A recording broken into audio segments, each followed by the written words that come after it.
L'heure de l'info éco avec vous, Lynn Rifaille. Je vous laisse le temps de vous installer. Bonjour Lynn. Bonjour Pauline. C'est ce qu'on appelle une arrivée en ventre à terre. Donc Lynn, on commence avec l'entrée en bourse du géant de l'industrie musicale, Universal. Oui Pauline, la puissante majeure de l'industrie musicale Universal Music Group, filiale de Vivendi, a fait son entrée en bourse ce matin à Amsterdam.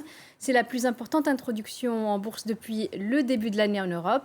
Alors, quels sont les enjeux de cette opération? Élément de réponse avec Alice Broga. Les Beatles, Elton John ou encore Bob Dylan. Des stars au succès planétaire qui figurent toutes au catalogue d'Universal Music Group. La major de l'industrie musicale entre en bourse ce mardi à Amsterdam, avec une valorisation de 33,5 milliards d'euros, soit 18,5 euros par action.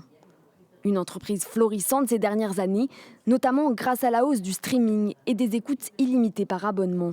Universal Music est même devenue la filiale la plus rentable de Vivendi, avec un chiffre d'affaires de 7,4 milliards d'euros en 2020, soit 46% des revenus du groupe.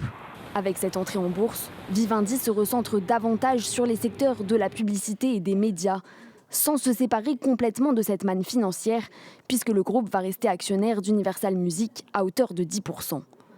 C'est aussi un coût financier pour Vincent Bolloré, l'actionnaire majoritaire de Vivendi, qui va récupérer 18% des actions, soit environ 6 milliards d'euros.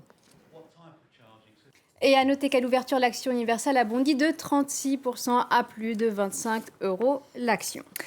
Toujours à propos des marchés, quelle est la tendance sur les bourses européennes? Alors, les principales bourses européennes sont en hausse à l'ouverture, des hausses qui ne suffisent pourtant pas à effacer les pertes subies hier, car les inquiétudes liées aux difficultés du groupe immobilier chinois Evergrande sont loin d'être apaisées. Les investisseurs sont aussi dans l'attente des décisions de la Réserve fédérale américaine, ce qui incite à la prudence. Vous le voyez, hausse de 0,73% en début de séance pour le CAC 40 à Paris, 0,86% de progression pour le FTSE à Londres et 0,89% pour le DAX à Francfort. Et sur le marché de l'énergie, les prix flambent depuis le début de l'année en Europe et ça concerne, Lynn, surtout le gaz.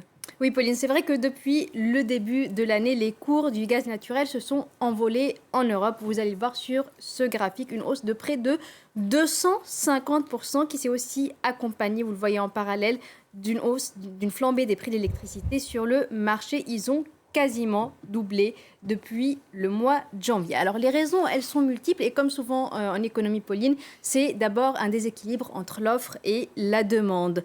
Car avec la reprise économique mondiale, eh bien, les besoins en énergie des usines ont augmenté, notamment en gaz, et cela partout dans le monde et en même temps. Le problème, c'est que l'offre, elle n'a pas pu suivre. Cela concerne d'abord l'offre d'énergie renouvelable. Avec la météo clémente de la fin de l'été, il n'y a pas eu assez de vent pour faire tourner les éoliennes, notamment celles situées face aux côtes britanniques. Or, ces éoliennes, justement, quand il y a du vent, elles assurent environ un quart des besoins du Royaume-Uni. Ensuite, l'Europe n'a pas assez de gaz pour répondre à ces besoins qui augmentent. Les stocks sont au plus bas depuis une décennie pour cette période de l'année. Il faut donc importer rapidement plus de gaz, mais pour importer du gaz liquéfié, eh bien, il faut trouver de la place sur les navires.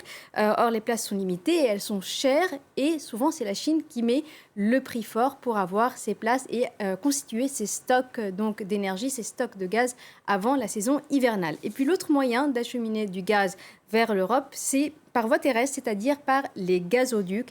Et ce gaz, donc, il vient d'abord de Russie, sauf qu'il y a des travaux de maintenance, ainsi qu'un incendie qui a eu lieu en août sur certaines infrastructures russes. Et puis derrière ces difficultés d'approvisionnement en gaz des Européens, mais aussi des enjeux stratégiques pour la Russie, ou pour Moscou, l'augmentation des exportations vers l'Europe devra passer par le gazoduc Nord Stream 2 vers l'Allemagne. Or, ce gazoduc n'est pas encore en service. Pour cela, il faut l'aval du régulateur allemand et de la Commission européenne, et cela peut prendre quelques mois. Merci beaucoup, Lynn. C'était l'Info Éco. À demain, même heure, même endroit.